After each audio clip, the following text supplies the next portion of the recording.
Well, my name is Werner Lamer. I'm coming from Germany, from a special institution called Potsdam Institute for Climate Impact Research. So the name of the program we're doing is to investigate impacts of global change on environment and society.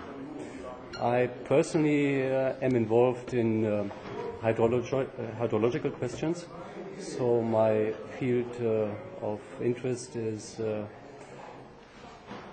climate and land use change and all the results in nature and society.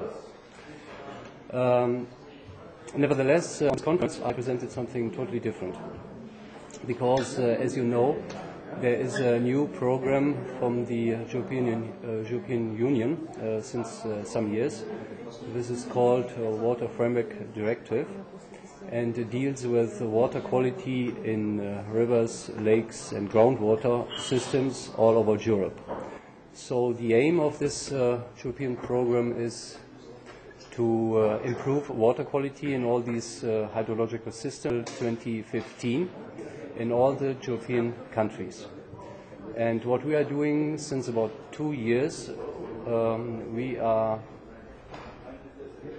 we have a new program, a new project dealing with these kind of questions. We try to implement the Water Framework Directive in a basin in Germany. This is called the Havel. This is one of the most important lowland rivers in Germany, situated in the Elbe River basin.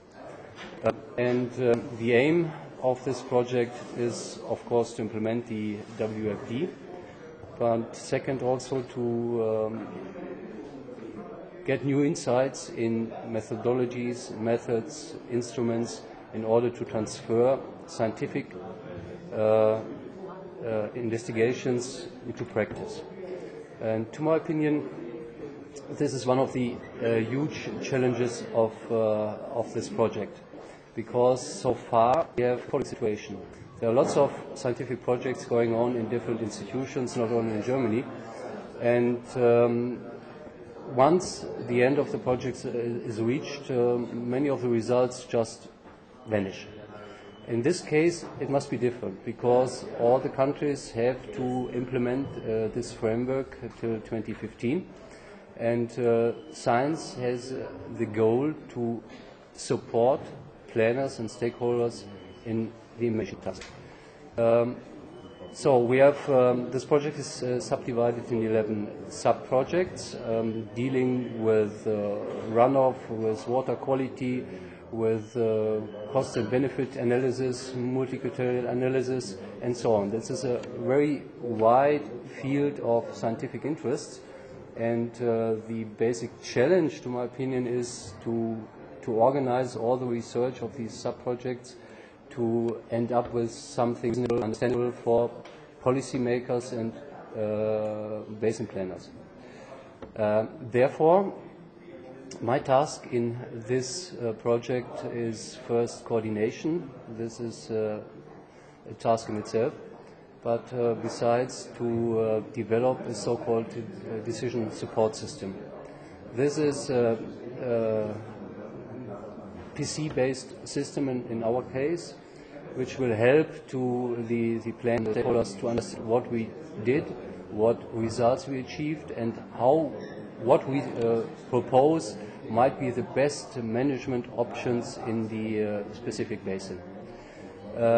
As you might imagine, developing of such a decision support system is not an easy task, because it means, first of all, to develop some sort of graphical user interface in order to for the end users to access all the information in this system.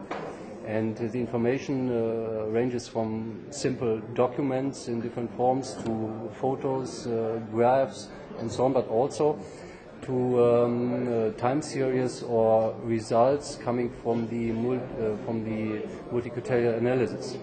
And with respect to these analysis, you see the special challenge of such an interdisciplinary project, because it means to summarize the information from both the natural sciences and the social sciences and to end up with some proposal from a scenario catalog, what might be the best management option in what specific region of the study region itself. I think within 3 years it's a hard task, but I think we will end up with something reasonable, also applicable to policy.